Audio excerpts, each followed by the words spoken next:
Estado paralelo. Criminosos matam, investigam, condenam à morte e ainda avisam a polícia que tá tudo resolvido. É a segurança pública do Rio de Janeiro. No mundo das fake news. Então, com base nisso, foi acompanhado. Anotações em celular de delegada revelam trama bolsonarista para associar o PT a facções criminosas no Brasil. Fora da casinha. Na véspera de novo julgamento, Jair Bolsonaro diz que TSE é tribunal de esquerda. É um julgamento muito político, né? De esquerda. O ICL Notícias, segunda edição, está no ar.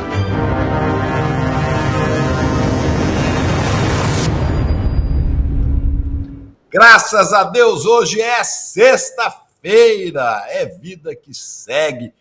Sexta-feira, dia de meu pai Oxalá, no Candomblé, epa babá. É isso aí, estamos começando mais um ICL Notícias. Boa noite, Gabi, minha querida. Boa noite, queridíssimo Chico Sá. Boa noite, Boa querido noite. Chico Pinheiro, meu querido Chico Sá. Boa noite, Gabi. Chegamos ao fim dessa semana longa, né? Meu Deus. 6 de outubro de 2023. Boa noite para você também que nos acompanha nos canais do Instituto Conhecimento Liberta, Eduardo Moreira, no YouTube e também, hoje não tem Com Brasil, né? Eu estava aqui quase chamando o canal Com Brasil, olha só, né? Eu tô aqui, hoje é sexta, gente, não, hoje não é quinta, não. Muito bom, boa noite para você que nos assiste de todos os cantos do mundo, Ribeirão Preto, Teresópolis, Olinda, Macapá, Floriano, Piauí, Santo André, Belo Horizonte, Indaiatuba, Barra Mansa, Goiânia e quem está de aniversário hoje? Chico Pinheiro. A nossa cidade, Gabi, o nosso país, que ele é um país, ele tem tudo. Chico Sá, meu querido, amor nosso, aniversário grande, Sá, Chico que beleza, Sá. parabéns, Chico. Obrigado, Parabéns. querido. Obrigado, Nosso Xará. coração tem festa, né, Gabi? É isso aí, gente. Chico Sá hoje faz anos. Oh, parabéns, obrigado. querido. Pô, Chico, você perdeu o bolo, rapaz. Verdade, Chico. Foi pro Rio. Teve um bolo aqui na comunidade mais lindo do mundo. Obrigado. Feliz Ano Novo. E me diga aí, anteontem foi dia de São Francisco de Assis. E você, Francisco, nasceu no 6 de outubro. Tem uma coisa a ver com a outra, não? Totalmente. Nasci ali, eu era o santo mais próximo, né, do dia 4. E minha mãe fez uma promessa para pagar em Canindé, lá no Ceará. Então foi lá que eu fui pagar essa promessa com 8 anos, porque nasci ali meio desmantelado e tal. Gente, olha as figurinhas do WhatsApp vazando aqui. Perfeito. Mas é isso aí, Chico. É homenagem a São Francisco. Aí, Você piu. Cadê o piu-piu-piu? Você matou a charada. Tem o cantor, Sabiazinho. É, o sabiá do Tenente Coronel Mauro Cid, que deve estar piando lá. A gente nem tem mais falado no homem, né? Mas está piando lá com sua delação, né? Espero. Maravilhoso, maravilhoso. Não, aqui, assim, a gente dá notícia, mas sempre com bom humor. Por quê? Porque temos Chico Sá, né? O nosso sol aqui no estúdio. Assim, Só faltou o Chico Pinheiro aqui no estúdio para cantar um bolo com a gente. Muita gente aqui no chat, inclusive, falando. Eu também queria bolo, gente. Muita gente dando parabéns pro Chico Sá. Obrigado pelo Continua bolo, essa pessoa tão maravilhosa. Não só pelo bolo, obrigado pelo calor de vocês, pela quentura humaníssima. Olha, pelo amor que eu recebo aqui todos os dias. Tá recebendo muito aqui no nosso chat também, na nossa comunidade que ICL. Bacana. Com certeza, muito né? feliz. Isso aqui anima aí para seguir no jogo. Seguimos no jogo. E ó, aproveitando que é aniversário de Chico Sá, vou pedir para dar aquele like pra gente, né? Por favor, aniversariante pede. Aniversariante pede, aniversariante tem direito. Vai ser um brinde, vai ser como se estivesse numa mesa de bar, sexta-feira. Um like aí, por favor. Um like, ativar o sininho para acompanhar a nossa transmissão. Chico Pinheiro, hoje é um dia de muita alegria para a gente aqui no estúdio, mas a gente continua falando de assuntos muito complexos, né? Continuamos muito tristes com o que aconteceu ontem no Rio de Janeiro, né, o assassinato desses 3 médicos. É ruim a gente dizer assim, eu sabia, mas quando a Ledinha, minha mulher, me ligou cedo, né, e falou, você viu a morte dos 3 médicos? Eu falei, vi. O que você acha? Eu falei assim, tudo indica que foi um engano dos bandidos. Por quê? Eu falei, olha, não foi execução, tá claro que foi. Se fossem médicos do Rio de Janeiro, eu poderia suspeitar que algum médico, alguém, teria ligação com esquema de milícias. Eu nem pensava em tráfico, eu pensava em milícias. Alguém pode estar devendo alguma coisa pode ter acontecido, algum mal-entendido, e esse pessoal é muito mal. Esse pessoal mata mesmo. Mas se tratando de 3 médicos, 4 médicos de São Paulo, isso parece que alguém errou e mataram gente errada. E a gente falou disso, foi a conclusão da Polícia Civil. E agora a gente vê que foi mais ou menos isso mesmo. Queriam matar um bandido, um dos chefes de milícia, que mora na mesma avenida que a gente vê agora, não é? E olha aí, ele é muito parecido com esse médico que é de Jequié, na Bahia. Então, devem ter achado, ele é o médico, ele é o bandido, e esse pessoal que está com ele aí deve ser segurança de bandido. E aí eles terminaram todos. Foi um choque, né? Mas esse choque que apavora tanta gente tem se tornado comum em grandes cidades, especialmente no Rio de Janeiro. Cidade dominada pelo tráfico, pelas milícias, inclusive no poder público. Diante disso, o governador e outras autoridades recuam, não metem a mão nessa cumbuca, mas serve para exploração política. Hoje, por exemplo, eu leio aqui na Folha de São Paulo que isso pode dar ânimo à candidatura bolsonarista do general Braga Neto, aquele que foi vice de Bolsonaro na última eleição, para ser prefeito do Rio de Janeiro. Ele não está muito empolgado, esse cara aí, ele não está muito empolgado com a ideia, não. Mas, no PL, diz a Folha de São Paulo, chamou a atenção a manifestação do general sobre o crime, que não se limitou a dar condolências aos parentes dos mortos. O general Braga Neto disse também que é imperativo voltar a tratar da questão da segurança pública como prioridade nacional com a seriedade que merece. Ora, general, primeiro o senhor sabe, nós sabemos, que a segurança pública não é atribuição de prefeito. Então, tira isso da sua campanha de prefeito, que não cola. Se o senhor fosse candidato a governador, podia até lançar essa ideia, mas ficaria mal. Sabe por quê? Porque o senhor foi interventor no Rio de Janeiro durante 1 ano. Enquanto o senhor mandava na segurança pública do Rio de Janeiro, sabe o que vocês fizeram? O Exército Brasileiro deu 270 tiros num carro onde estava um músico negro e sua família. Fuzilaram um inocente. E um morador de rua, um mendigo que foi tentar dar ajuda a ele, também foi fuzilado. Esta é a segurança pública que o senhor defende.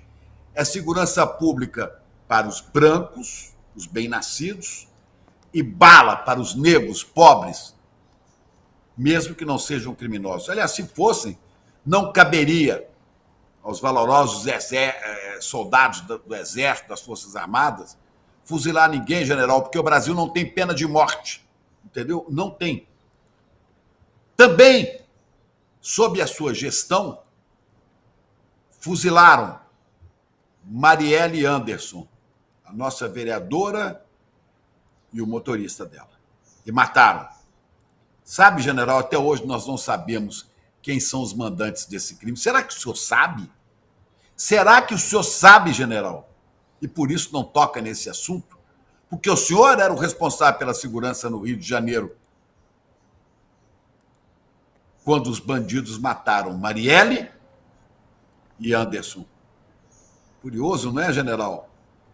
General vice de Bolsonaro, o assassino de Marielle, morava onde? Na mesma avenida onde anteontem morreram assassinados os 3 médicos, na Avenida Lúcio Costa, no mesmo condomínio onde morava seu chefe, Jair Bolsonaro, no condomínio Vivendas da Barra, que eu chamo de Vivendas da Barra Pesada. É tudo muito próximo. Não, pode ser que Bolsonaro não tenha nada a ver com isso, pode ser. Pode ser e pode não ser. Pode qualquer coisa. Agora, o que é certo é que essa cultura de morte foi incentivada pelo candidato que o senhor apoiava, pelo seu candidato à presidência da República, por Jair Bolsonaro. Essa cultura de morte é essa que espalhou armas pelo Brasil inteiro. Armas, inclusive, de uso exclusivo das Forças Armadas, que foram para os CACs, colecionadores, atiradores, né? Foram para os e caçadores. Caçadores de quê? De pobres, pretos, de tão pretos, de tão pobres, ainda que sejam brancos. O Brasil está chocado com o assassinato dos 3 médicos e um está internado. Mas o Brasil está chocado também, e tem toda a razão de estar, que são pessoas brancas de nível superior, numa praia de um quiosque, numa praia de um bairro nobre. Quer dizer que os outros são indignos? Os outros bairros? Quer dizer que a zona norte do Rio de Janeiro, as periferias são indignas? Não, esse aí é um bairro nobre. Como pode morrer gente assassinada logo aí? Mas nas periferias, general, morrem pessoas todos os dias. E a gente, às vezes, nem fica sabendo. Morrem crianças, esse ano foram tantas, que Caetano Veloso levou um pedido ao Papa, pedindo que ele reze pela segurança das nossas crianças, que morrem de balas perdidas e coisas semelhantes aqui na cidade de São Sebastião, crivado de flechas. São Sebastião, nublai minha visão na noite da grande fogueira desvairada, canta Chico Buarque. Fogueira que arde, que queima em cima de pobres, em cima de pretos, em cima de crianças. É uma visão sobre toda essa cidade que é preciso que a gente tenha. Viu, general? É preciso que a gente saiba por que mataram aquele músico. General Braga Neto, é preciso que a gente saiba quem mandou matar Marielle. O senhor era o chefe da segurança. Que incompetência é essa que até hoje o senhor não sabe? Ou será que sabe, hein, general? Mas não convém mexer, não é? Não sei. Como a gente vai saber? Como a gente vai saber, general? Esta semana também, na violência desmedida, homens encapuzados invadiram uma casa em Jequié, na Bahia, e fuzilaram 6 pessoas de uma família. Pobres ciganos, mais uma minoria estigmatizada. 6 pessoas, uma criança de 4 anos e 5 adultos, cujo nome a gente nem sabe. Porque a dor da gente, como canta o Chico, a dor da gente não sai no jornal. A dor dessa gente não sai no jornal. São 5 adultos, e entre eles uma senhora grávida de 9 meses. General Braga Neto, povo do PL, direita, extrema direita asquerosa, nojenta, se vocês tiverem alguma proposta séria para a segurança pública, apresentem-na para o Brasil. Ou então, recolham-se ao esgoto de onde nunca deveriam ter saído. General Braga Neto, o melhor que o senhor faz é não ser candidato a nada. E hoje, Chico, Gabi, pasmem vocês, o Jair Bolsonaro quer atribuir a culpa da violência? Ele que destruiu armas, fartura de armas pelo Brasil, ele que incentivou o ódio, ele que condecorou milicianos, o Jair Bolsonaro quer associar Lula às organizações criminosas. Toma vergonha, Jair. Toma vergonha enquanto o senhor ainda está solto, que o senhor vai parar na cadeia, que é o seu lugar. E te cuida, general Braga Neto. Essa é meu desabafo, é minha bronca.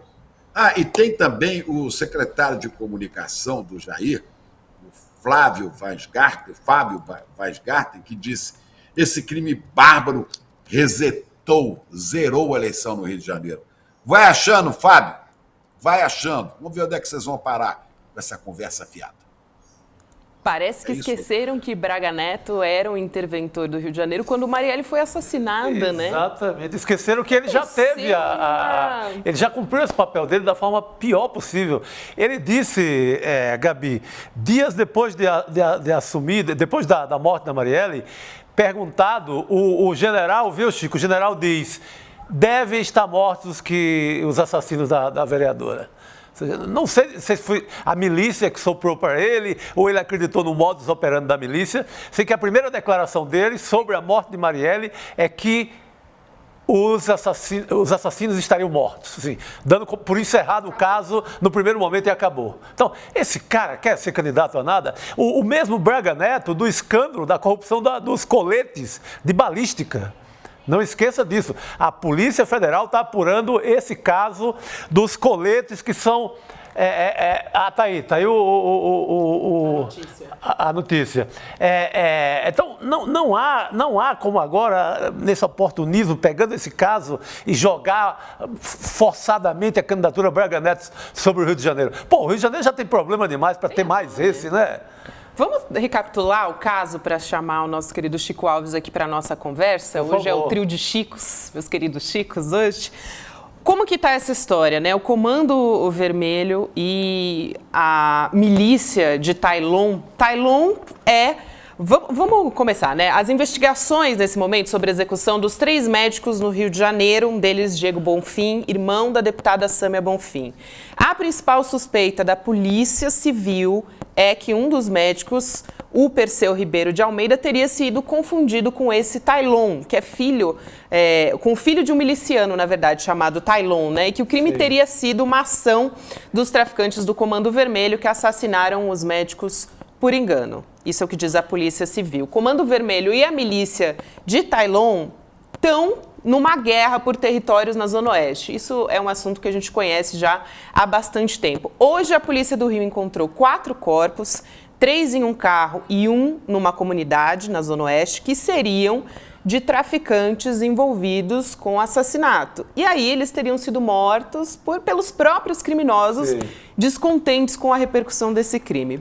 Vamos lá. Um dos mortos é o Felipe Mota, o Lesk, que seria o líder do grupo. Ele estava foragido da polícia há 4 anos, seria um ex-miliciano da Gardenia Azul, que se aliou ao Comando Vermelho, e o Comando Vermelho e as milícias disputam territórios no Rio de Janeiro. Também foi encontrado o corpo de Rian Nunes de Almeida, que era do grupo de Lesk. Chico Alves, meu querido, boa noite para você. Os criminosos executaram, apuraram, condenaram à morte e avisaram a polícia que esse caso está solucionado. A gente está vivendo há algum tempo já, eu te pergunto, mas acho que talvez esse caso escancarou pela plenitude que está tomando. É um estado paralelo? Boa noite, Gabi. Boa noite, Chico Pinheiro. Boa noite, Chico Sai. Boa noite a todos que estão nos assistindo. É um estado paralelo já de muito tempo, Gabi. E até essa geopolítica que você narrou aí no começo mostra isso. Tem uma hierarquia, tem divisões, informações que a gente, para nós, para uma sociedade saudável, normal, essas informações seriam tidas todas como aberrações. Mas a gente é obrigado a saber quem é o chefe da milícia X, qual o chefe da milícia Y, quem é o chefe do comando tal, quem é o chefe do outro comando e quais áreas eles dominam. Essa briga, essa guerra, essa geopolítica, aí, como eu chamo, da criminalidade no Rio de Janeiro, vem de muito tempo, desde a década de 90, quando eu fazia matérias aí para Isto É, do Mino Carta, que a gente repetia isso, o Estado, esse termo que você usou, Estado paralelo. Por que Estado paralelo? Porque é o banditismo que toma conta de territórios, são territórios inteiros, com um grande contingente populacional, que são dominados pelos bandidos, pelos criminosos, pelo crime organizado, e que o Estado não só não tem a presença ali nesses territórios, como algumas vezes alguns desses agentes do Estado são coniventes, e se não fossem coniventes, esses criminosos não conseguiriam esse domínio territorial. E aí as coisas, os anos foram passando, né? E a gente vai se acostumando com o absurdo. Isso aqui nos deixa, assim, quando a gente se toca disso, de que a gente está num estado absurdo desse, quando acontece um crime bárbaro, e que aí a gente lembra, olha só o que está por trás disso. É um absurdo total, que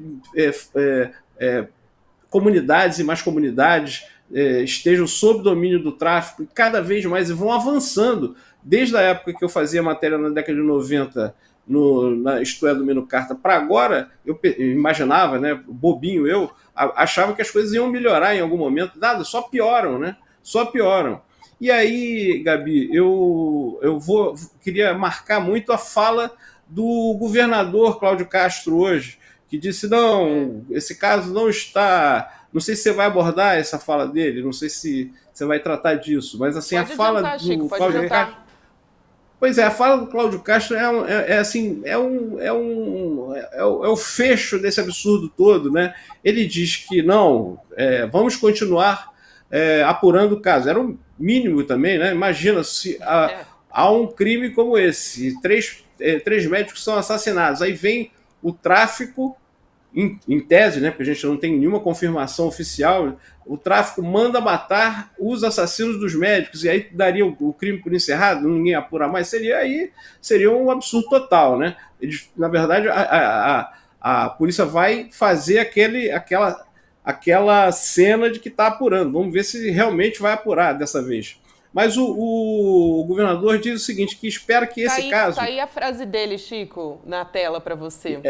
De uma briga de milicianos e traficantes e de uma verdadeira máfia que tem entrado nas instituições, nos poderes, nos comércios, nos serviços e no sistema financeiro nacional. Mas há 2 dias atrás, há 3 dias atrás, na verdade, na terça-feira, a máfia tem seus próprios tribunais, é um estado paralelo, né? Isso aí... Um grupo criminoso que tem seus próprios tribunais é um estado paralelo. Mas na terça-feira, especificamente, ele deu uma entrevista para a Globo News e que ele disse que não, que a situação da segurança no Rio de Janeiro poderia ser comparável à de Paris ou Nova York. E reclamou que as pessoas dizem que tem territórios aqui inteiros no Rio de Janeiro dominados pelo tráfico. Ele disse que isso não existe.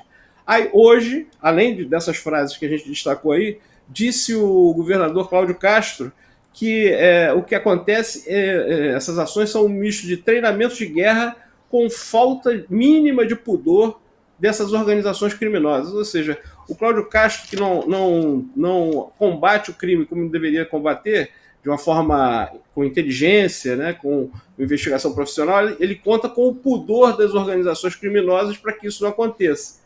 E ele disse que esses casos devem parar de ser tratados como pontuais. Se ele há 3 dias atrás dizia que não havia esse problema todo no Rio de Janeiro, que não tinha esse domínio territorial, que o Rio de Janeiro poderia ser comparado a Paris e Nova York, quem estava tratando casos assim como pontuais era ele. Então ele está se desdizendo 3 dias depois dessa entrevista. E aí fala disso, da máfia que se expande por todo o território nacional e termina dizendo: isso é uma responsabilidade de todos nós. Principalmente, governador, essa responsabilidade é sua. Essa responsabilidade é sua. E o senhor, há 3 dias atrás, estava negando o quadro que a gente agora está vendo escancarado. Chico Pinheiro, você ia fazer uma pergunta, não, alguma colocação aqui também, né? É um comentário aqui sobre o que o Chico está falando. Sim. Vamos remontar as coisas. De onde vem esse governador, Cláudio Castro? Esse cara, até onde eu saiba, era um cantor gospel da Igreja Católica, da turma da Renovação Carismática, era um cantor gospel. Depois virou assessor de políticos, e aí, porque com prestígio na internet de cantor, o Witzel puxou ele para ser vice. O Witzel foi cassado, esse cara virou governador, e aí, com a máquina do Estado na mão, conseguiu ser eleito governador. O que ele disse até hoje sobre segurança pública? Neca, nada, não diz nada sobre segurança pública. A milícia está infiltrada nas instituições de Estado, mas claro que está, a milícia manda no seu governo, governador. A gente sabe disso. No Rio de Janeiro tem 3 grandes poderes, não estou dizendo que são todos bandidos. Nós temos o tráfico, que manda em boa parte da cidade, nós temos a milícia e nós temos um sem número de pastores evangélicos, muitos picaretas, e esse pessoal entrou na máquina do Estado. Né? Pastores oportunistas, milicianos e tráfico mandam no Estado. E o senhor canta o óbvio. Infiltraram na máquina do Estado, por que o senhor não tira ele daí? Por que você não tira o crime de dentro do governo? A gente sabe que está em vários locais. Por que o senhor não restabelece uma Secretaria de Segurança Pública para tratar desse assunto? Não existe Secretaria de Segurança Pública na cidade das mais violentas do Brasil e do mundo, onde as pessoas não podem sentar numa beira de praia sem correr o risco de serem fuziladas. Não existe Secretaria de Segurança Pública no Rio de Janeiro. O chefe da perícia do Rio de Janeiro, me lembrava ontem o Otávio Guedes na Globo News, nem perito criminal é um delegado que o senhor botou aí. Ora, seu Cláudio Castro, toma atento, não dá, assim não vai. E lembrando que o seu chefe, Wilson Witzel, que foi cassado, foi eleito na esteira de quem? De quem? Daquele morador do condomínio Vivendas da Barra Pesada, de Jair Bolsonaro. Foi filhote de Bolsonaro. Esse que distribuiu armas à fartura para os bandidos do Rio de Janeiro. Qual é a sua proposta de segurança pública, governador Cláudio Castro? O Brasil quer saber, o Rio de Janeiro precisa ter. É isso, Chico. Eu fico chocado de ver essas declarações. Está tudo muito bom, está tudo muito bem, mas realmente está faltando governo e gente séria. Vergonha na cara. E sobre os desdobramentos, né, desses 4 suspeitos mortos, todos os traficantes, né, que até onde a gente sabe, liderados pelo Lesc e faziam parte de uma equipe sombra, que foram mortos 12 horas depois de executar esses médicos, a ordem para matar cada um deles, de acordo com a polícia, partiu do próprio Comando Vermelho numa ordem que saiu do presídio de Bangu, então numa reunião feita por videoconferência. E hoje a polícia fez uma operação lá no presídio de Bangu 3 e apreendeu 22 celulares. Eu vou aproveitar que eu chamei essa história, esse desdobramento, e chamar o Coronel Robson Rodrigues, que está aqui com a gente. Ele é antropólogo, consultor de Polícia e Segurança Pública e chefe do Estado-Maior da Polícia Militar do Estado do Rio de Janeiro. Coronel Robson, boa noite para o senhor. Obrigada por aceitar nosso convite. Aproveitando que eu entrei nessa história de que a ordem partiu de dentro do Bangu, né, não é exatamente uma novidade para a gente, mas acho importante a gente esclarecer como é que acontece isso, né? Como videoconferência. Exatamente. Parece uma empresa aí na Berrine, né, que para ali, vamos fazer uma videoconferência. Boa noite, Gabriela. Boa noite aos Chicos. É um prazer estar aqui com vocês. Antes de tudo, eu acompanho o programa e sou fã do trabalho de vocês. Só esclarecer, eu não sou chefe do Estado-Maior da Polícia, já fui há algum tempo atrás. Ex-chefe, né? Isso. Sim, ex-chefe. Eu não falo pela polícia, eu falo pelas pesquisas e pelo Laboratório de Análise de Violência da UERJ. Tá? Mas boa noite a todos, estou aqui à disposição para a gente bater esse papo. Vamos lá, Coronel, vamos começar então falando a respeito desse modus operandi, né, de dentro do Bangu 3, que a gente teve a ordem partindo do próprio Comando Vermelho, até onde a gente sabe, né, a partir de uma reunião feita por uma videoconferência. Então, tentar entender como é que é o modus operandi. Olha, isso não é novidade, tá? Isso. Infelizmente, no Brasil, os presídios, o sistema carcerário de uma forma geral, eles são mais um fator criminógeno, né? Na verdade, apesar da proposta do sistema carcerário ser outra, ele contribui muito para a proliferação, aumento dessas atividades criminosas, né? Então, lembrar aqui que as duas maiores facções do crime organizado do Brasil nasce e se prolifera a partir dos presídios. Infelizmente, essa realidade já não é de hoje que o sistema carcerário clama por uma reforma, né, mas a gente não vê isso numa perspectiva nem de médio nem de longo prazo, infelizmente.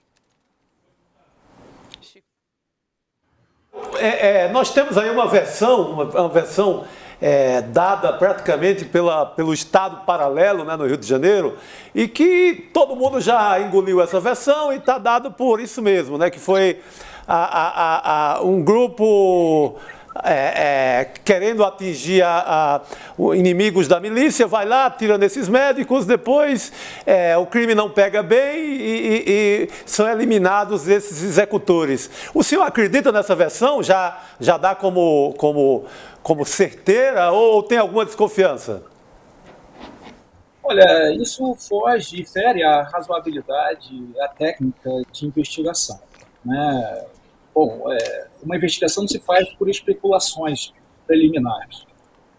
É verdade que, no caso de homicídios, quanto mais rápido se colhem as provas, mais chance nós temos de ter a elucidação dos fatos, né? Mas a especulação por si só atrapalha. Evidentemente, esse fato, essa chacina que ocorreu lá na Barra da Tijuca, escancara logo no primeiro momento falhas no sistema de segurança pública do Rio de Janeiro. Primeiro, o sistema de patrulhamento, de policiamento preventivo, que cabe à Polícia Militar, né, numa via movimentada do Rio de Janeiro. Isso é ruim porque, inclusive, transmite toda uma insegurança para a população. Então, falhou o sistema preventivo do policiamento quando deixa criminosos circularem muito confortavelmente, daquela maneira, por ali, numa faixa que é de muito acesso da população do Rio de Janeiro.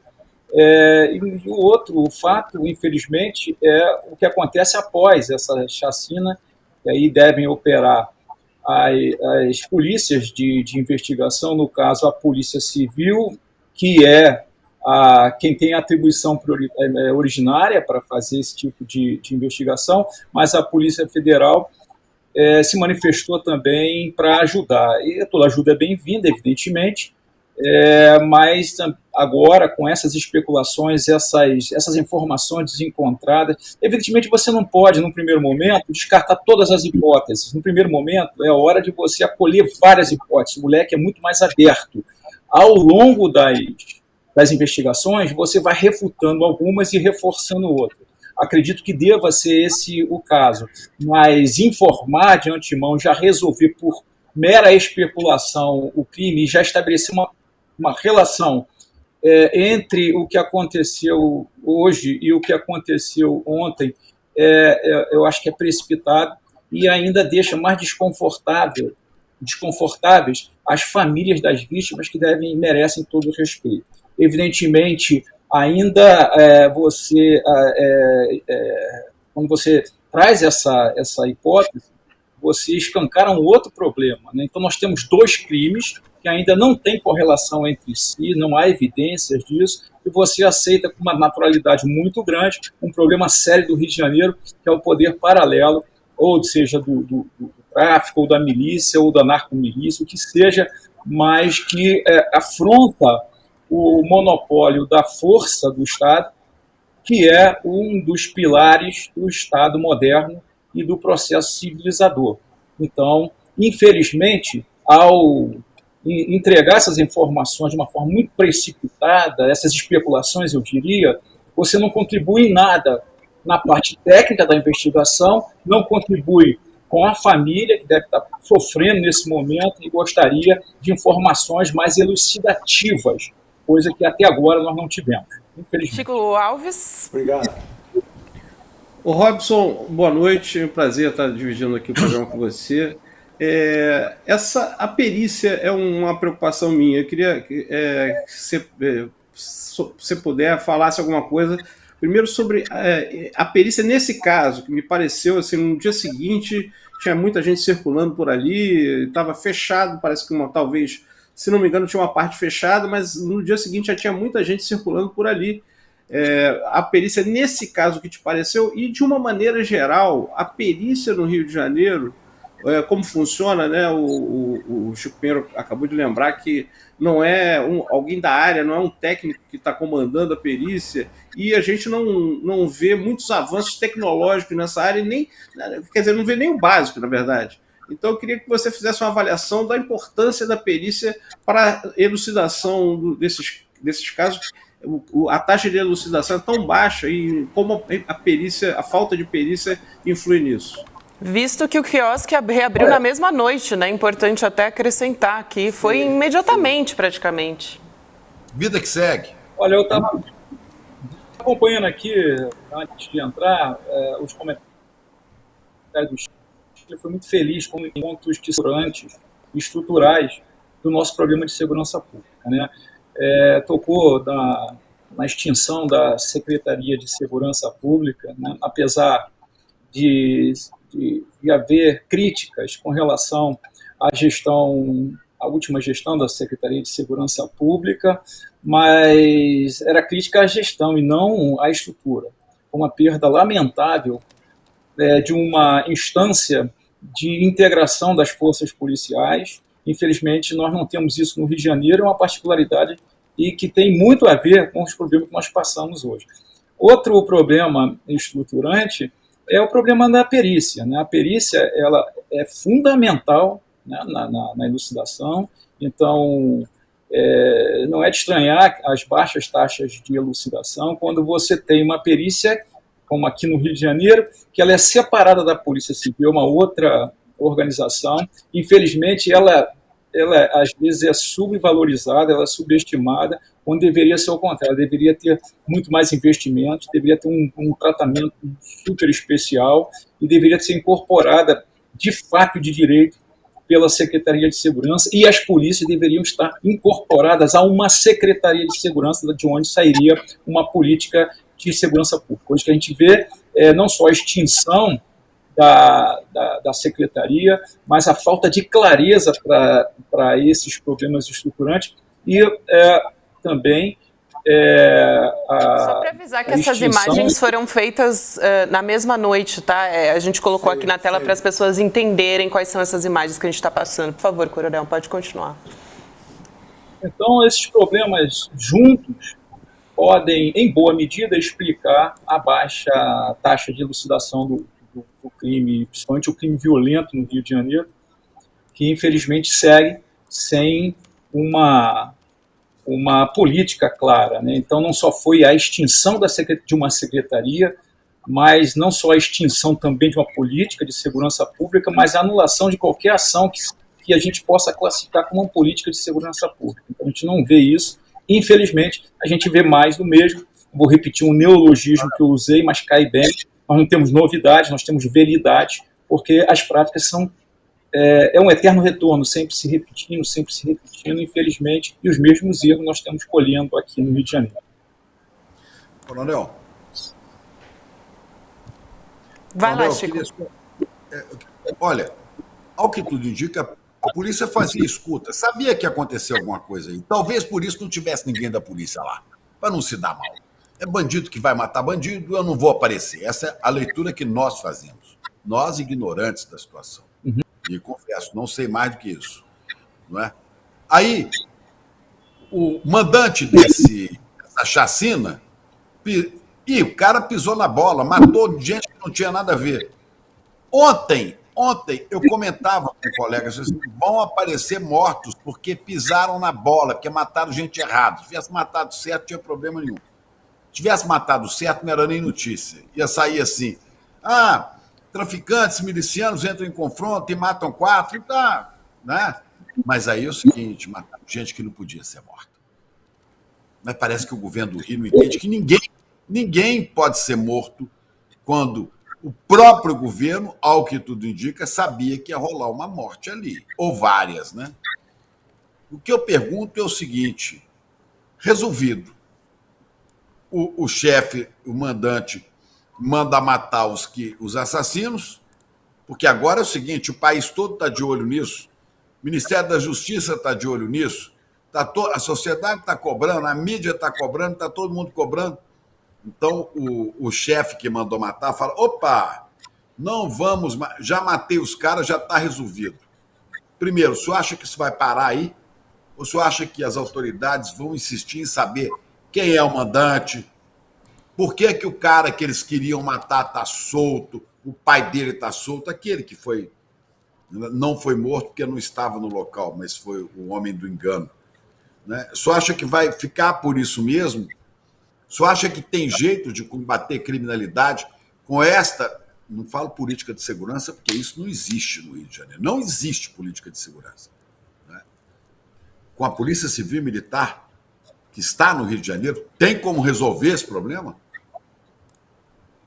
Olha, Chico, eu não chegaria a esse ponto, né, de já acusando previamente, não estou dizendo que você está fazendo isso, mas, claro, evidências que podem parecer, sim, que houve uma certa facilitação, mas não chegaria a falar isso. Eu vou aproveitar a própria hipótese colocada pela Polícia Civil e pelo governo de que já estavam sendo monitorados e tudo mais. Ora, a gente tem criticado as operações que são feitas dentro das comunidades, dentro das favelas, né, que são muito mais arriscadas e geram muito mais problemas. A circulação de traficantes no asfalto, vamos dizer assim, entre aspas, nas vias, é uma circulação que eles deveriam estar muito mais desconfortáveis, e me pareceu que não estavam.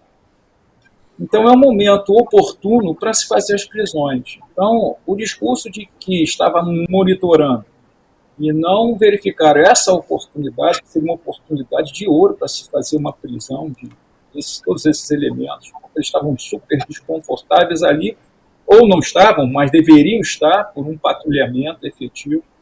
E me parece também essa falta de integração, e aí eu chamo a atenção mais uma vez para a falta dessa instância que vai integrar as duas forças. Ora, se tem uma informação de que tem um monitoramento, que havia elementos prontos para efetuarem, para matarem, para executarem pessoas, né? Aí, independentemente de quem seja, é dever do Estado evitar que isso aconteça. O momento era oportuno, porque estavam em local e eles não teriam nenhum apoio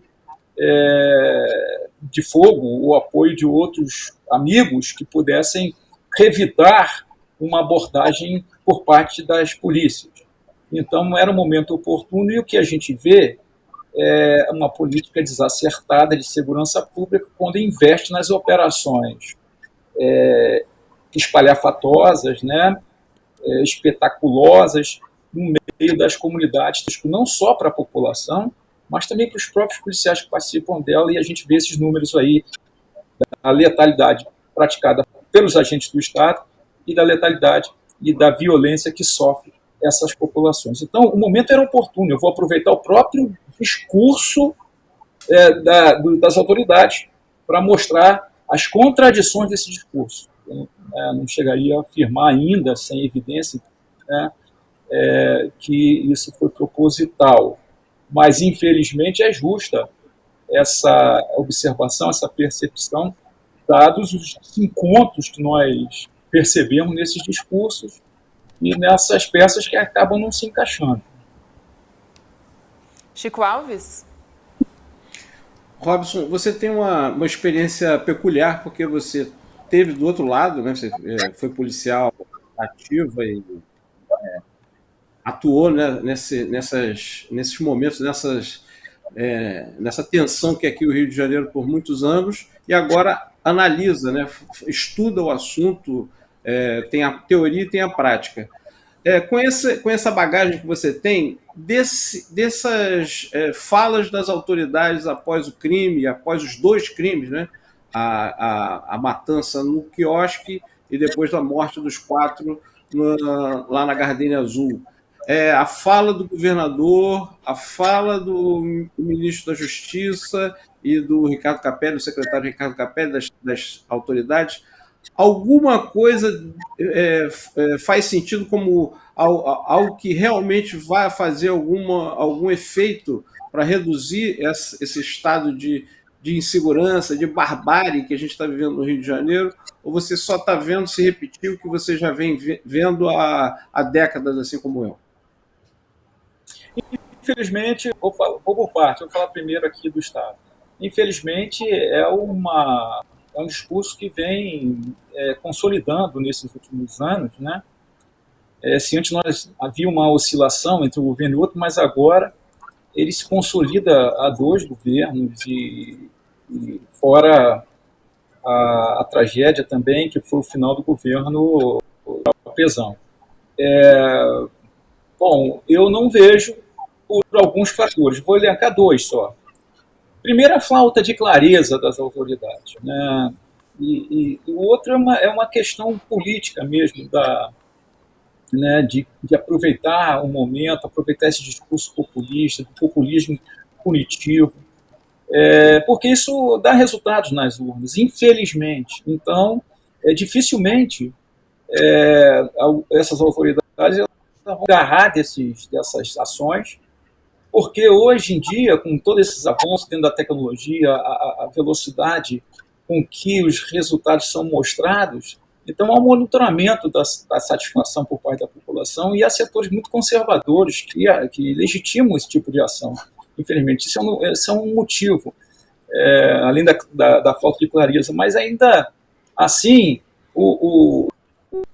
não são consolidados. Nós não temos aqui políticas de médio prazo, né? Uma política que possa avançar ou começar num governo, terminar no outro, embora haja diferença, mas não há um entendimento de que a segurança pública seja um problema, se não o maior problema, mas um dos principais problemas do Brasil.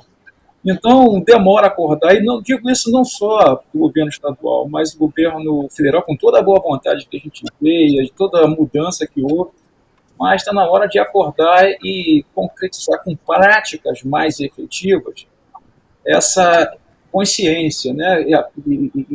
A partir de uma autocrítica, né? Porque muito se acreditou que você resolvendo parte social, você resolveria parte da segurança, parte do problema de violência. A gente não verificou nem nos melhores momentos econômicos pelos quais passaram a sociedade brasileira, infelizmente. Então, há alguma coisa que precisa ser observada com clareza, com entendimento, com relação à segurança pública e os problemas estruturais que nós temos encarado no Brasil. E o derramamento de armas promovido por Bolsonaro, só para também jogar para ele essa parte do latifúndio, né? Qual é o peso que isso tem nessa situação que a gente está vivendo? Eu vou pedir só para o Coronel ser breve na resposta, porque a gente vai precisar encerrar, mas só para fazer o seu comentário, por favor, Coronel.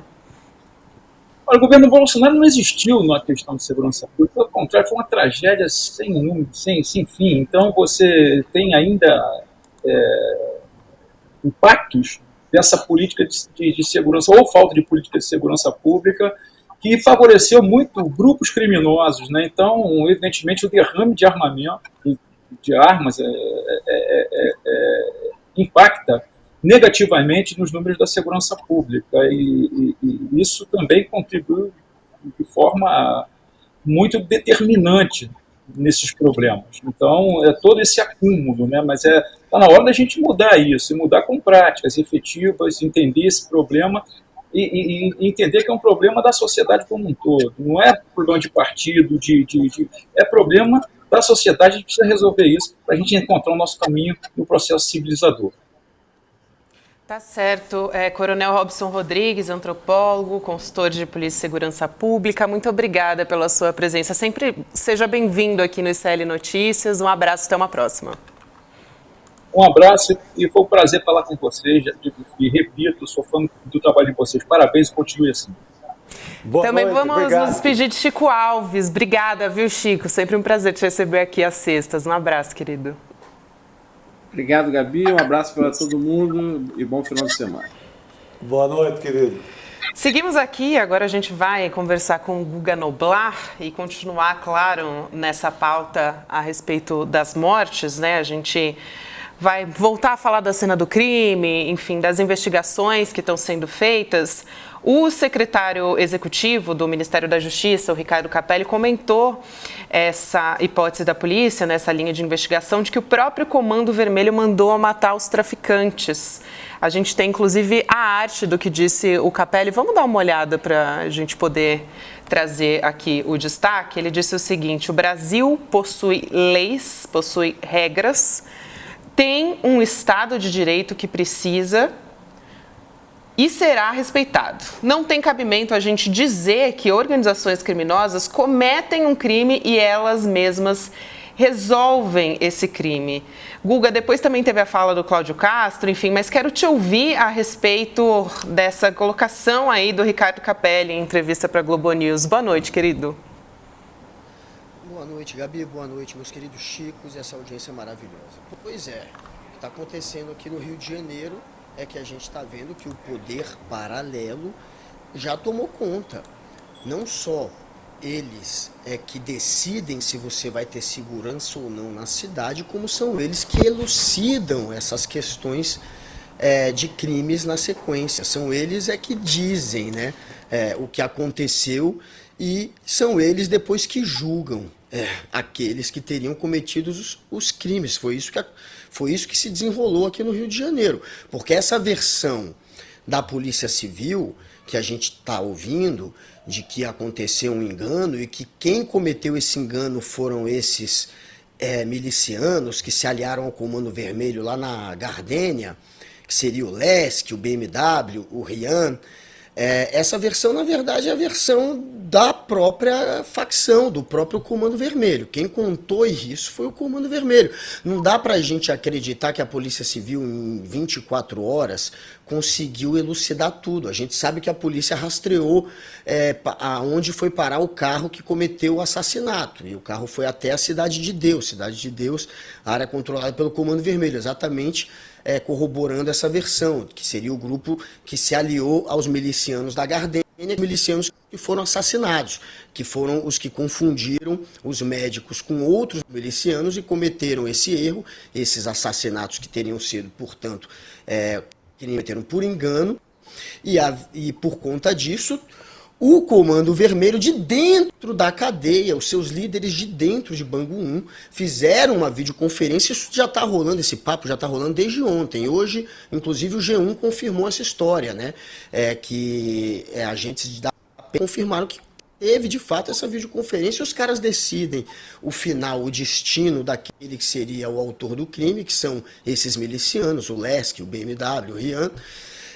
E passam essa versão para a Polícia Civil. Essa Polícia Civil agora está quase que dando como encerrado o caso, pelo que a gente ouviu hoje do Cláudio Castro, o governador do Rio, ele parabenizando a Polícia Civil, dizendo que está elucidado, em 24 horas conseguiu elucidar. Na verdade, quem elucidou em 24 horas foi o Comando Vermelho. Quem contou essa versão de que quem cometeu os crimes foram esses daí, foi o Comando Vermelho. Quem matou, julgou e matou, foi o Comando Vermelho. E quem depois, inclusive, informou, a gente sabe que eles informaram para a polícia isso, que esses seriam os assassinos, colocaram os corpos deles em 2 carros, um carro com 3 corpos e outro com 1. Eles foram assassinados no Complexo da Penha e foram levados depois para a porta ali da Gardênia, e o outro carro foi deixado ali em outra área ali da Zona Oeste, mas enfim, foram eles que fizeram tudo, eles que julgaram, eles que executaram e eles que passaram essa versão que a gente por hora está levando como a mais crível, que é a do engano. Porém, a gente precisa que tenha uma investigação profunda, célere, e, enfim, das polícias. Porque o que a gente está vendo agora é a polícia mirando essa versão que foi passada pelo Comando Vermelho, que pode ser a versão correta, mas que é muito estranho, né? A gente vê que quem está elucidando não é o Estado. E, Guga, teve inclusive bolsonaristas, né, querendo tirar uma casquinha. O Fábio Weingarten escreveu no antigo Twitter, no X, né, o advogado de Bolsonaro, Fábio Weingarten, o seguinte: quem sabe um general 4 estrelas no Rio, punho de ferro, ao lado do governador, põe a ordem na casa. Apenas pensando alto. Claro que ele está fazendo uma referência ao Braga Neto, o Chico cotado para ser candidato a prefeito do Rio. O Chico deu a ficha dele, aí deu o recado todo. Eu acrescentei a questão do escândalo dos coletes da balística, ou seja, o que não é uma fartura de escândalo, de provas que a intervenção do general foi uma derrota. E foi um fiasco, tanto que aconteceu o assassinato de Marielle. Diga, CP. Caraca. Olha, esse general, esse tal de Braga Neto, lá de Belo Horizonte, ele tem que responder, tem que ser apurado e responder por corrupção na venda daqueles coletes, aquela história mal contada. Tem que responder sobre assassinato, que foi a tropa dele que fuzilou um músico aqui no Rio de Janeiro. Exato. E outras mortes aconteceram na época. Tem que responder pela omissão no caso Marielle Franco. Tem que responder pela parceria com o senhor das armas e da morte, Jair Bolsonaro. E esse cara quer ser prefeito do Rio de Janeiro, ele é candidato a Bangu. Se fosse Brasília, Papuda. Aqui, Bangu. E eu espero que, nessas investigações aí da Polícia Federal, chame-no para depor, já que na CPMI ele acabou não indo, né? Golpista também, golpista. É isso, eu acho tudo isso um absurdo. Nós estamos vivendo uma coisa surreal no Rio de Janeiro, completamente surreal. Sabe? Não vem, Secretaria de Segurança Pública. Os bandidos resolveram acabar com o problema. Matamos os caras que mataram e acabou. E não mexam com a gente. Pelo amor de Deus. A polícia, Guga, ela só fez assessoria de imprensa. O Cláudio Castro, o governo soltou a nota em nome dos traficantes, em nome de milícia. Só saiu a nota oficial, dando como certo e como oficial a versão que a gente sabe até agora. É muito absurdo. Você não tem uma perícia, você não tem nada. Você não tem ninguém. Ninguém viu nem recolher os cartuchos lá, as balas, sabe? Nada. Ninguém colocou um aparelho sequer na mesa que eles estavam. Não tem nada. Tem que mirar na cabecinha, Chico. Tem que mirar na cabecinha, como dizia o Witzel. Só quando mira na cabecinha errada. Sim. A zebra, né? Desculpa, Guga. Total. E para completar esse Lesk quadro... mesmo. Dizer que esse Lesk que foi o assassinado. Mas fala, Chico, depois eu termino. Um detalhe político. O Cláudio Castro esteve na semana passada em Brasília, passando o chapéu lá com o Fernando Haddad. O estado do Rio está na pior economicamente. E na campanha para não atingir o Bolsonaro, o Cláudio Castro mentiu a campanha inteira dizendo que o estado do Rio estava bem, estava com as finanças equilibradas. Agora ele está passando o chapéu em Brasília. Imagina esse estado, da forma que está, ainda quebrado economicamente. Meu Deus do céu. Muito boa essa ponderação. Muito bom a gente colocar isso. Diga, Guga. Exato. Não, e tem que conferir, de fato, se foram esses que cometeram esse assassinato dos médicos. Seus mandantes são os chefões da milícia da Gardênia, que seria o Lesk, esse grupo aí, a equipe sombra dele, que teria o BMW. Outro chefão é o BMW, aí tem esse Rian, que também estava no meio. Mas tem que conferir. Ontem, na madrugada, quando começou a rolar os primeiros papos de que seria o Lesk, e que estava tendo uma videoconferência, que tinha tido uma videoconferência, isso tudo eu vi na madrugada, bem antes da mídia atrás, porque tem mais underground no próprio Twitter, que é de gente que está lá no meio e que tuita essas coisas, é muito insano isso. Então, assim, eles já estavam dizendo, e aí nessa deles dizerem isso, que ia ter o jogo, e que eles iam para cima de quem tinham matado os médicos, eles falaram, vão para cima do Lesk. E aí começou a rolar um papo deles dizendo, porra, é sempre o Lesk já morreu 3 vezes esse ano. Eu lembro que eu fiquei pensando nisso, e aí depois foi o Lesk. Mas enfim, esse Lesk, pelo jeito, já foi usado em outras histórias também.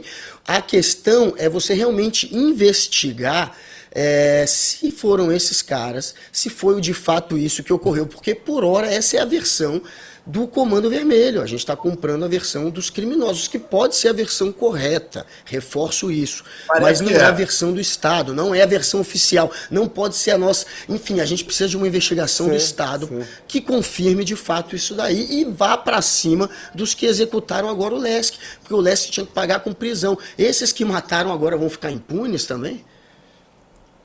Tem também... Se o Estado tem alguma versão, o Estado não tem versão nenhuma. O Estado está doido para se livrar disso, né?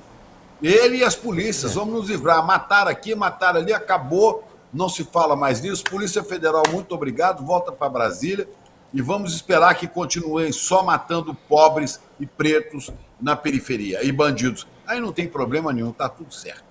Tudo como dantes no quartel de Amares, é isso.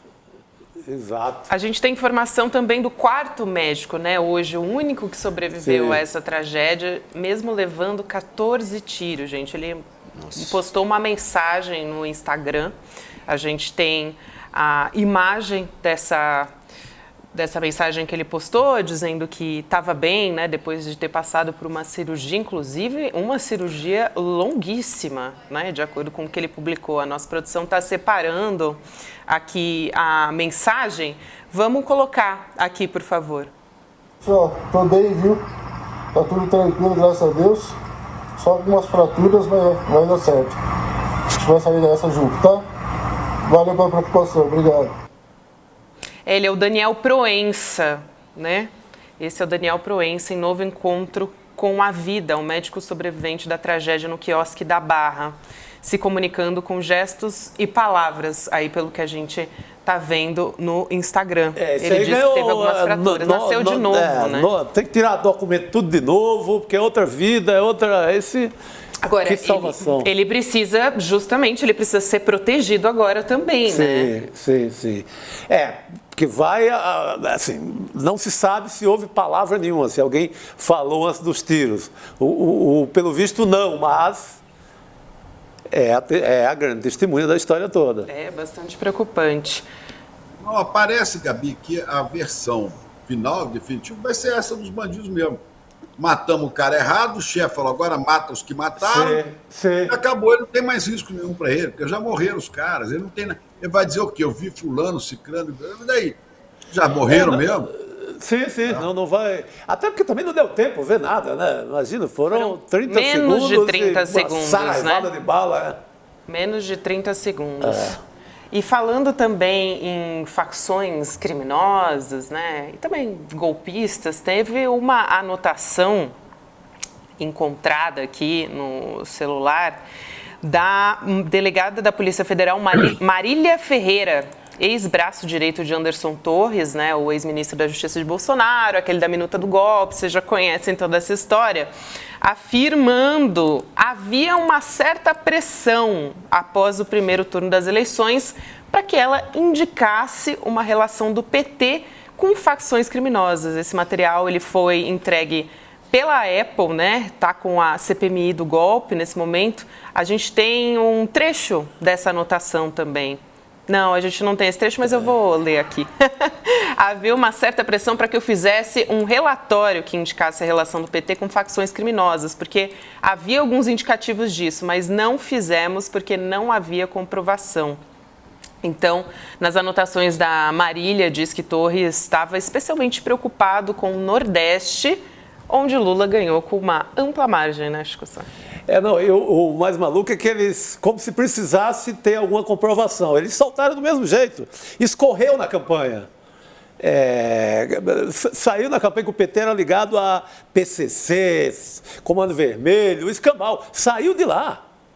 Não precisou comprovação. Aí já parece até uma defesa, né? Ah, não teve comprovação, então não soltamos. Saiu, eles veicularam a campanha. Mesmo. Veiculou, assim, fartamente. Inclusive, esse discurso nos chats de extrema-direita foi só o que deu. A rodo, então, né? O senhor Anderson Torres soltou isso, sim. O comando da campanha do Bolsonaro soltou isso.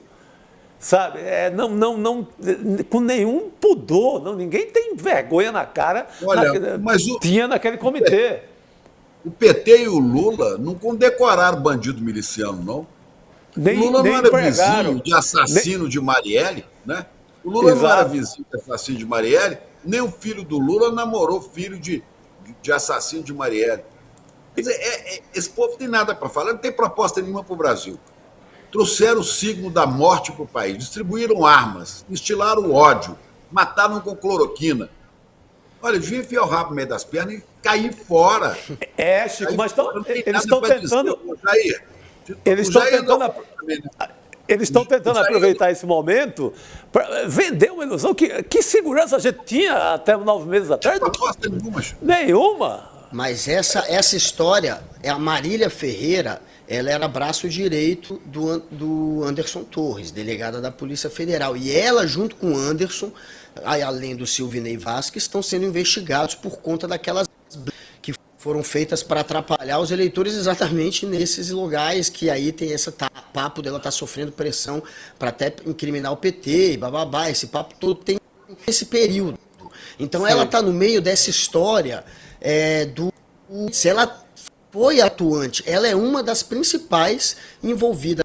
Anderson Torres e Silvinei ela é a terceiro maior nome aí envolvido nessas blitz. Então, assim, eles estavam querendo buscar um meio de criminalizar o PT, estavam querendo buscar um meio de dizer que o PT estava comprando voto, porque a intenção era criar esses obstáculos durante o dia da votação. E aí ele tinha ela ao lado dele, ela foi a que fez aquele mapa da Bahia, mostrando os locais onde o PT teve 75% de votos.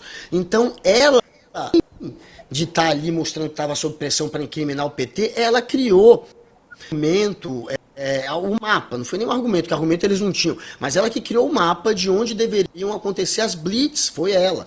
Então ela está bem no meio dessa investigação, é o braço direito do Anderson Torres, tem tudo para se dar mal junto com ele, e é mais um indício de que eles estavam tramando um jeito realmente de ir para cima do PT. E no meio dessa história eles tentaram empurrar também o então diretor da Polícia Federal, que era o Márcio Nunes. O Márcio Nunes era o número 2, o secretário executivo do Anderson Torres do Ministério da Justiça, era o número 2 do Anderson Torres no Ministério da Justiça. E ele foi colocado para virar o diretor da Polícia Federal. Só que ele também, neste momento das blitz, ele também é pressionado pelo Anderson Torres para mandar gente da Polícia Federal para ajudar nas blitz. E ele se nega porque ele pergunta para o Anderson se ele tem algum tipo de relatório de inteligência, de investigação que comprovasse tinha algum tipo de crime sendo cometido, crime eleitoral, que pudesse justificar o envio dos agentes da polícia. Como ele não teve esse relatório de inteligência, não teve essa resposta, ele se negou. E aí, quando ele se nega, também agora foi descoberto nessas mensagens de telefone, o Anderson já passa a ameaçar e a dizer para ela, para tirar o Márcio Nunes do comando da Polícia Federal, o Bolsonaro se reelegesse. Ele dizia isso, ele falava que gostava muito do Márcio Nunes, mas que o Márcio Nunes não tinha, enfim, sido neste momento, que ele precisava de alguém mais firme, que não teve, portanto, a complacência daquele que era o diretor da Polícia Federal e ia trocá-lo se o Bolsonaro se reelegesse. Mas a Marília não, a Marília estava no grupo até o final. Essa daí, pelo jeito, fez parte de todas as tramas que o Anderson Torres, junto com o Silvinei, colocaram para frente. Ô Guga, só uma coisa, essa Marília, que você falou aí, é que fez os mapas para mostrar onde o Lula teve votação e para dirigir esse pilantra aí que chefiava a Polícia Rodoviária Federal, Vasquez, né? Para o Vasquez fazer as blitz, Silvinei Vasquez, e impedir os eleitores de votarem em Lula. Foi essa mulher aí. Agora essa mulher aí quer falar agora. Quando foi chamada na CPMI, ela correu lá no Supremo e conseguiu. Né? Acho que um daqueles 2 ministros bolsonaristas que tem lá conseguiu uma licença que ela não era obrigada a depor, né? Ficar em silêncio, não. Ela não queria depor, ela não quer pergunta. Sim. Sabe? Ela não quer pergunta. Pilantragem, o nome disso é pilantragem. Né? Agora ela quer falar. Só deve falar sendo inquirida numa comissão parlamentar de inquérito ou na Polícia Federal. Essa é outra que eu quero ver reinando de rainha, de abelha rainha lá na colmeia, viu? Boa, Chico. Guga, obrigada por hoje. Bom descanso para você. Bom final de semana, querido. Um beijo. Obrigado, galera. Só um aviso. Graças a vocês, a comunidade do ICE, a todos os meus companheiros do CL, eu tô na final do Prêmio Best, que quando começar de novo a votação, eu volto a incomodá-los. Mas quero agradecê-los aí. Galera, obrigado muito aí pela força, porque sem o CL eu não tava lá. E até segunda-feira. Tamo juntos. Beleza, depois você traz as informações para o pessoal votar. Um beijo. Beijo. Vamos chamar o Pedro Barciela, ele vai contar para a gente como é que foi a reação das redes sociais, a execução dos médicos no Rio de Janeiro. Pedro Barciela já está entre nós. Boa noite para você, Pedro, querido. Obrigada. Boa noite, Gabi. Boa noite, Chico Pinheiro. Parabéns, Chico Sá. Prazer estar falando aqui com vocês. Prazer falar com vocês mais uma vez. Gabi, o interessante desse episódio foi observarmos 2 movimentos distintos, né? A gente trouxe, inclusive, um gráfico com o volume de menções de determinadas abordagens durante essas últimas 48 horas, né? A gente teve, no primeiro momento, foi um movimento espontâneo, que foram de usuários já, enfim, a história nos calejou, né? Então, esperando que fosse, mais uma vez, um assassinato ligado a milícias e, talvez, com motivação política lá no Rio de Janeiro. Então, logo nos primeiros minutos, nas primeiras horas, a gente viu um pico muito grande de menções à milícia. E o interessante foi ver o bolsonarismo partindo para uma outra reação. Talvez pela primeira vez ao longo dos últimos anos, eu observei nas redes um bolsonarismo acuado, sem entender muito bem como ele lidaria com aquela situação. Tanto é que nas horas seguintes à notícia da execução, dos assassinatos, né, nós vimos diversos atores centrais do bolsonarismo decretando condolências, pedindo calma, falando que aquilo precisava de fato ser investigado. Tamanho a reação negativa nas redes sociais e o impacto que teve de menções ligadas à milícia e, enfim, sabemos o histórico do bolsonarismo com a milícia na cidade e no estado do Rio de Janeiro. Horas depois, o que a gente observa é uma tentativa dentro do bolsonarismo ainda de começar a culpar o Flávio Dino pelo que teria acontecido. O Flávio Dino sempre vai ser um ministro-alvo desse movimento bolsonarista. E, de certa maneira, a gente observou nas redes sociais uma espécie de alívio do bolsonarismo quando isso foi atribuído a uma ação ali do Comando Vermelho, né? Então, houve bastante essa relação de, enquanto podia ser a milícia, a gente tinha um campo anti-bolsonarista acusando o bolsonarismo. Quando passou a ser identificado como provável autor pessoas ligadas ao Comando Vermelho, observa-se uma mudança no cenário. A gente vai ter, então, o bolsonarismo acusando a esquerda de sempre passar pano para direitos humanos, para tráfico, para traficantes, para criminosos. Então, esse sinal ele se inverte acompanhado de uma sensação de quase que tranquilidade, né? Quase que alívio dentro do bolsonarismo, que não teria que lidar, mais uma vez, com essa correlação com os milicianos lá do Rio de Janeiro. Por outro lado, esse movimento quase que orgânico, é verdade, mas quase que atabalhoado de tentar criar um julgamento precipitado do envolvimento de milicianos e uma morte possivelmente ligada a questões políticas lá no Rio de Janeiro, colocou o campo antibolsonarista e parte da esquerda num movimento reativo, horas depois do início das investigações, né? Então, a tentativa de questionar essa ideia do foi por engano, né, tendo em vista que o foi por engano aqui é de fato questionável, é uma morte, a morte não foi engano, ela aconteceu de fato, né? Mas o campo antibolsonarista ele teve que lutar contra alguns fatos nas horas seguintes, justamente porque talvez lá no começo faltou essa calma nas redes sociais que o bolsonarismo teve. O bolsonarismo, de novo, atores como Flávio Bolsonaro e algumas outras figuras muito importantes dentro do bolsonarismo correram a prestar condolências para a deputada Sâmia Bonfim e para os familiares dos outros que foram assassinados. Dentro do campo antibolsonarista, a gente não viu esse movimento inicial de calma, de tentar entender o que tinha acontecido. O resultado foi, horas depois, a gente viu atores da esquerda tentando lutar contra alguns fatos que apareceram aí e, de novo, entrando no modo reativo. Talvez um assunto desnecessário, né? A primeira reação é sempre nas redes sociais, né? As principais teorias da conspiração começam todas lá, todas as hipóteses são levantadas lá. Tudo é plantado por lá. Agora, eu tenho uma curiosidade, Pedro. Essa preocupação toda dos atores mais importantes do bolsonarismo, você citou o Flávio Bolsonaro, de correr e dizer, opa, não temos nada a ver com milícia.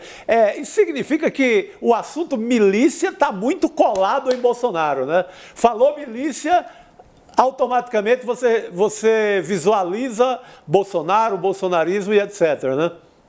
Exatamente, Chico. Por isso que eu digo que houve uma espécie de alívio dentro do bolsonarismo quando o principal ator dessas investigações passou a ser o Comando Vermelho. A partir do momento que houveram os assassinatos, e é interessante observar isso, a gente tem um cluster, um agrupamento no Twitter muito específico, que são usuários que cobrem a questão de comunidades, favelas e milícias e traficantes no Rio de Janeiro, né? E são perfis pesados, porque eles compartilham imagens além das notícias, quem está sendo caçado, quem não está sendo caçado, quem está invadindo o quê. E quando esse movimento começa a aparecer nesses perfis especializados, lá pelas 7 da noite do dia de ontem, a gente já vê o bolsonarismo correndo para esse outro lado, que é ligar o Comando Vermelho ao Flávio Dino, dizer que o Flávio Dino visitou uma comunidade, e isso seria uma causalidade para o envolvimento do governo federal com o Comando Vermelho. A gente viu a fake news do boné do Complexo do Alemão sendo, mais uma vez, resgatada, aí sim por atores bolsonaristas do segundo escalão, que tentavam ligar agora o governo federal ao caso, sendo que no começo eles tentaram evitar. Então, a palavra milícia, quando ela aparece num primeiro momento, ela de fato causa um impacto, né, dentro do bolsonarismo. Por outro lado, é muito complexo o campo do antibolsonarismo a todo momento trazer isso. Porque caso isso não se comprove, como aparentemente é um dos indícios, vai ficar muito difícil conduzir essa discussão e dialogar com o restante da população, partindo para fora dessa polarização já tão chata, né? Muitas vezes é tão viciada, tão cansativa. Então, esses vícios, essas facilidades do debate, que é, de fato, apontar as ligações do bolsonarismo com a milícia, muitas vezes acabam por interditar o debate no médio e longo prazo. É isso aí, Pedro. Querido, obrigada. A voz do povo é a voz de Deus. É por isso que o povo se refere a certa família como familícia, que é mais ou menos isso mesmo. É isso aí, Pedro Baciela. Obrigada, querido. Um beijo. Até uma próxima. Ligação direta. Obrigado, querida. Chico Sá, você vai trazer uma discussão aqui bastante importante agora para a gente, né? A respeito de desigualdades. Teve uma história aí, né, de um bilionário. Gabi, eu acordei hoje, eu não acreditei. Primeiro eu vi o Kleber Mendonça Filho, diretor de Bacurau, que é meu amigo lá do Recife. Ele postou, como assim, vão fechar Fernando de Noronha para um casamento de um bilionário, milionário, seja o que for? E é isso mesmo. Eu corri atrás para ver o que era, e exatamente isso aí. Bilionário brasileiro fecha Fernando de Noronha para casamento. Uma ilha que é administrada por um governo de estado, pelo governo de Pernambuco, ela é simplesmente tomada por esse casamento. Vai ser um período de 10 dias, o casamento já começou na quarta-feira, todo dia tem uma festa e um evento diferente. Amanhã é o altar mesmo, que é a parte mais, digamos, mais quente aí do casamento. Mas, por exemplo, se você é turista, ou se você é um cidadão de Fernando de Noronha, se é um ilhéu, você não pode, por exemplo, no dia do casamento amanhã, circular na área da igreja de Nossa Senhora dos Remédios.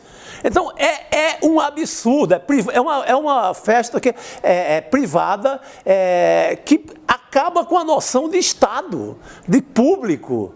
Sabe? O aeroporto vai estar voltado todo para receber esse pessoal. Então, isso eu achei que é uma crônica de desigualdade, assim, absurda, sabe? Esse rapaz, que é o Henrique do Bulgars, vai casar com a Laura Fiuza, que é também da área de tecnologia. Ele tem essa Brex aí, que está na camiseta dele. É um desses jovens milionários brasileiros daqui de São Paulo, que fez fortuna ali no Vale do Silício, com empresas de tecnologia, startups, esse universo aí. Ele é dono de simplesmente 7 bilhões, é um dos brasileiros mais ricos. Gente, mas você não pode. A ilha é pública, né? Chico, a ilha é pública, a ilha não é do cara. Como como assim não vai poder circular em Fernando de Noronha porque um bonitinho resolveu casar lá e aluga a ilha e é assim? E eles reservaram suíte em pousada de luxo, né? Ali. Eles ficam donos da ilha. Diária que pode chegar a R$5.000, tá? Tudo a brincadeira, é por aí. Mas a minha bronca, Xará, a minha bronca é na questão de ser uma ilha pública. Aliás, uma ilha que está precisando de cuidado e não de despejar esse povo todo lá do dia para a noite para tomar conta da ilha. É uma ilha que tem... É muito delicada a questão ecológica em Fernando de Noronha hoje, uma ilha que requer cuidado, que requer a contramão disso que está acontecendo, sabe? O Chico é um parque nacional. É um parque nacional tombado. Exato. Né? Boa, Chico. Parte do estado de Pernambuco. Eu gostava muito de ir a essa ilha. Um xará nosso, Chico José, meu querido irmão de Recife, jornalista da Globo, me levou e eu fui batizado como mergulhador aí, fiz curso de mergulho aí. A gente mergulhava, era uma delícia. A gente ia para aí, eram casas simples.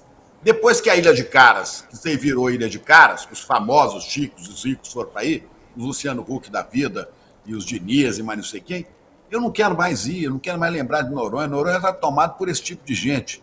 Gente muito chata, sabe? Gente metida a besta, gente que se acha demais e que ocupa o espaço público como se fosse privado. Aliás, o Brasil sempre foi privado para eles.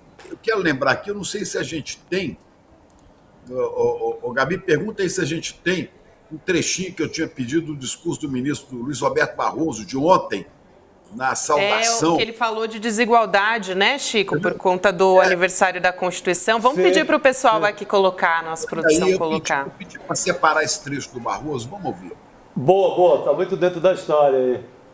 Eles estão separando aqui. Eu vou completar. Isso, boa, Chico. Ainda temos que enfrentar o sistema que existe no Brasil, 30% da população em insegurança alimentar. Ainda temos desigualdades profundamente injustas. 6 pessoas no Brasil possuem a riqueza da metade da população brasileira. 6 pessoas têm a riqueza de 100 milhões de pessoas. E, portanto, é preciso ter olhos para a desigualdade e como ela afeta as relações na vivência brasileira. Olha, é isso que eu queria dizer. 6. 1, 2, 3, 4, 5, 6 pessoas têm a riqueza de 100 milhões de brasileiros. Sabe? 100 milhões. Isso está errado. Isso não pode continuar assim. E essas 6 pessoas tomam o que quiserem. A ilha de Fernando de Noronha, as praias, controlam tudo. É por isso que a gente vive com tantos problemas, com criminalidade, com violência. Porque estas 6 pessoas têm tudo, tem segurança para eles e os amigos, e o resto dos brasileiros que se dane. Dofam-se, como diz a minha irmã, dofam-se o Brasil e os brasileiros. Os 6, é isso que nós precisamos combater. É isso aí, Chico. Contra isso que a gente precisa se levantar. Não é possível que 100 milhões de pessoas que trabalham ou que sofrem nesse país não conseguem ter mais dinheiro, mais poder do que 6 brasileiros que aparecem nas revistas como homens de sucesso, como heróis, pilantras, que quando botam a mão nas grandes empresas, vive aí loja americana, o que eles falam? Boa, a custa Chico. de quê fizeram? A custa de quê fizeram um patrimônio desse tamanho, hein? A custa de quem? Do suor e de sangue de quem? É isso, é o meu protesto. Gostei, ministro Barroso, parabéns. Boa, não, o ministro tocou numa questão muito séria e aí eu aproveito para falar do que aconteceu, e é outro capítulo de desigualdade. Caso, lembra daquela multa para o Neymar, para o jogador de futebol Neymar, que agora está na Arábia, de 16 milhões? De 16 milhões da... Posso só complementar a sua informação, Por favor. Chico? Porque saiu agora há pouquinho, esse bilionário aí, que é o dono da Brex, ele foi notificado pela justiça na véspera do casamento lá em Noronha. Ele vai dar uma festa com o Alok, né? Maroon 5, e foi surpreendido por um oficial lá na pousada dele, né? Finalmente tem justiça, né? Eu posso ser dono da ilha porque eu tenho bilhões, é uma ilha que é pública, que é administrada por um governo de estado, eu posso chegar, agora eu sou o dono? Não pode, cara. Não dá. É como o Neymar em Mangaratiba, que recebeu aquela multa de 16 milhões. Sabe o que aconteceu com aquela multa? Ficou todo mundo dizendo que era alta, tá? Um juiz local, o senhor Richard Robert, guarda esse nome, foi lá, simplesmente rasgou a multa. E sabe o que ele fez? Aplicou a multa ao contrário, a multa para a Secretaria do Meio Ambiente pagar 10 mil por dia se insistir com a multa ao Neymar. Então, olha o lago aí, que é um lago que fere totalmente qualquer regra de IBAMA, qualquer regra de meio ambiente.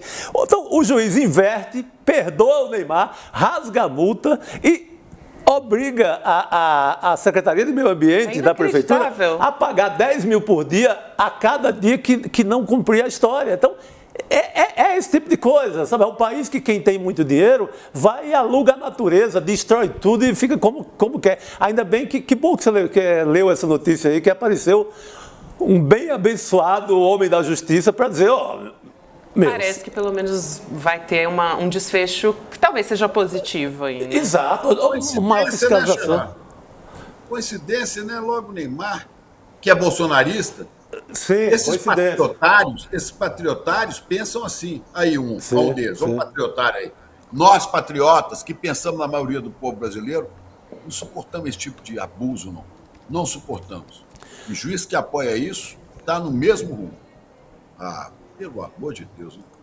Pois ficou barata a parada. E aí, esse lago artificial aí que foi construído na casa dele, ele tinha sido interditado, né, no começo por infração ambiental, e aí no fim das contas teve essa história que você contou. O cara perdoado. E a multa voltou contra a Secretaria do Meio Ambiente. Se não cumprir a história. Está tudo invertido, realmente. Vê que loucura. Então eu posso chegar, eu faço o lago do jeito que eu quiser, eu posso desviar rios, eu posso fazer qualquer coisa. Você não lembra, Chico? Aquele fiscal queria impedir Bolsonaro e o amiguinho dele, o Queiroz, de pescar lá em Angra. Pescaria. Foi demitido, foi punido. Sim. O fiscal do IBAMA, fiscal que falou aqui, o senhor não pode pescar. Estava o Bolsonaro com o miliciano lá, o Queiroz. Exatamente. Depois o cara foi punido. Punido. Exatamente. Então são episódios, né, que mostram o que traduz ali, mostra em imagem o que o ministro Barroso acabou de falar. É inacreditável, Chico. Muito bom. Que bom que você trouxe essas histórias também para a gente refletir sobre essas desigualdades, esses donos de ilha. Isso aí. Vamos para os melhores momentos do ICL Notícias, segunda edição dessa semana? Vamos ver quais que foram. Por que o gado entrou no palácio? Porque a porta estava aberta. Por que o gado saiu do palácio? Porque tinha entrado, né? Não, e o psicólogo aplicou uma também que estava fazendo um laboratório lá, estudando a mente humana na hora da quebradeira. Depois que se passar esses processos contra os bagrinhos, contra esse bando de bucha de canhão, vai ser a vez de se chegar aos autores intelectuais, ao mentor. É aí que pesa, é aí que podem pegar Jair Bolsonaro. O Estadão está perdido nesse sentido de pau no governo e pronto, não tem outra linha. É uma ideia fixa, é uma obsessão. O que está acontecendo no Rio de Janeiro é gravíssimo e isso traz à tona, faz com que esse tumor estoure na cara de todos nós. A única forma de enfrentar o tráfico é a descriminalização das drogas. Parte da mídia repetiu aquele discurso, né? Não é nem um argumento, é um discurso de que o governador Tarcísio aqui em São Paulo, de que a população aprovou as privatizações quando elegeu o Tarcísio. Eu, inclusive, ontem já trouxe a informação de que isso não é verdade, porque quando a gente fala de privatização, a gente está falando principalmente da capital paulista, e na capital paulista quem foi o mais votado foi o Fernando Haddad. O problema é que o Tarcísio e todos os privatistas e todos os fanáticos do neoliberalismo vendem a privatização como a solução para tudo, o que não é verdade. Vários setores que foram privatizados por governos na Europa, né, essas privatizações foram revertidas. Tem uma coisa, Chico, que mete medo em políticos. É povo na rua. Eles morrem de medo de povo na rua, principalmente quando uma eleição se avizinha. É preciso que comecemos uma organização da sociedade para dizer basta, porque a fome do Centrão é insaciável.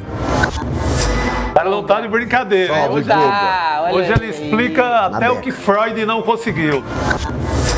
Ninguém está preparado para aceitar como bem-vindo aquilo que é sofrimento, né? Mas você tem que acatar isso em você para você superar. Acho fantástico.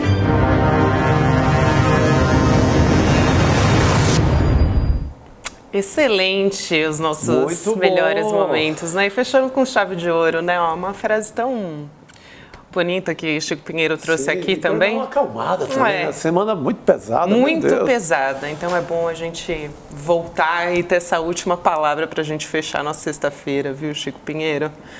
Queridos. Isso, querida Gabi, obrigado, comunidade CL. Meu querido irmãozinho, Chico Sá, parabéns, paz e bem, como dizem os franciscanos, nossa turma, paz e bem, pleno de fraternura, Xará. Obrigado, meu querido. É isso aí. Muito obrigado. Celebremos Valeu. Chico Sá. Antes da gente encerrar e antes de eu dar o meu beijo final para vocês, quero chamar para aula aberta, gratuita com o Edu Moreira.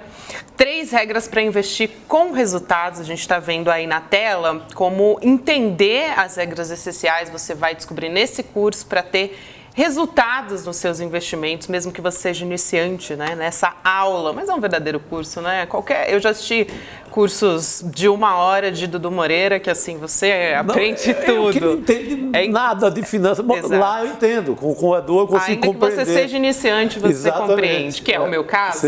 Eu sempre... É super acessível. 10 de outubro, 8 horas da noite, então na semana que vem. Mas para isso você precisa se inscrever em edu1.com.br/N2 e também, claro, chamo já os nossos queridos Roberta Garcia e César Calejon, que vão entrevistar a Zezé Polessa, que é atriz, a partir de agora. Meus queridos Chico Pinheiro, Chico Sá, um beijo grande para vocês. Chico no Rio, aí fazendo a roda à distância.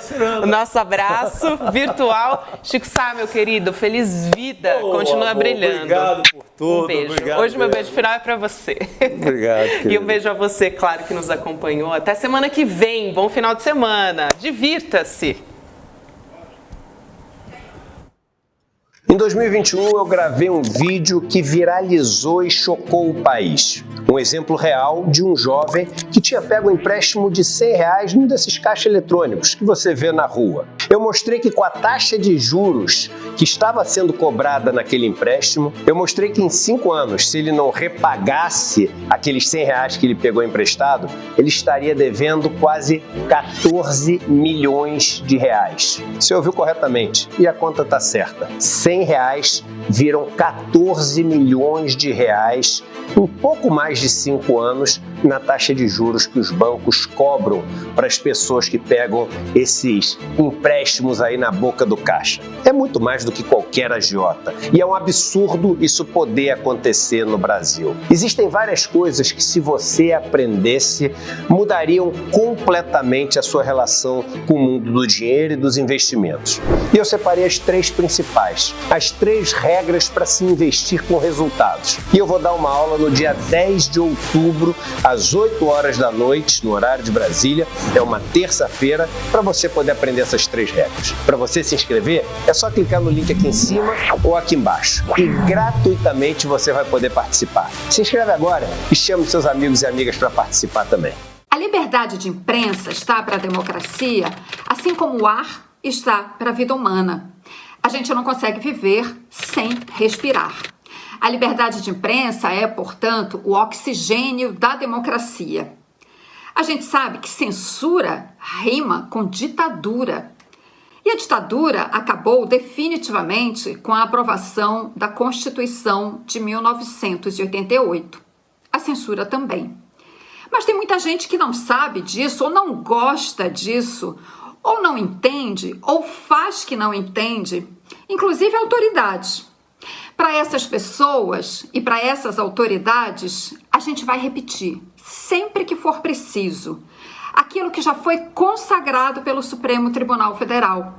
Cala a boca, já morreu. Viva a liberdade de imprensa, e viva a democracia!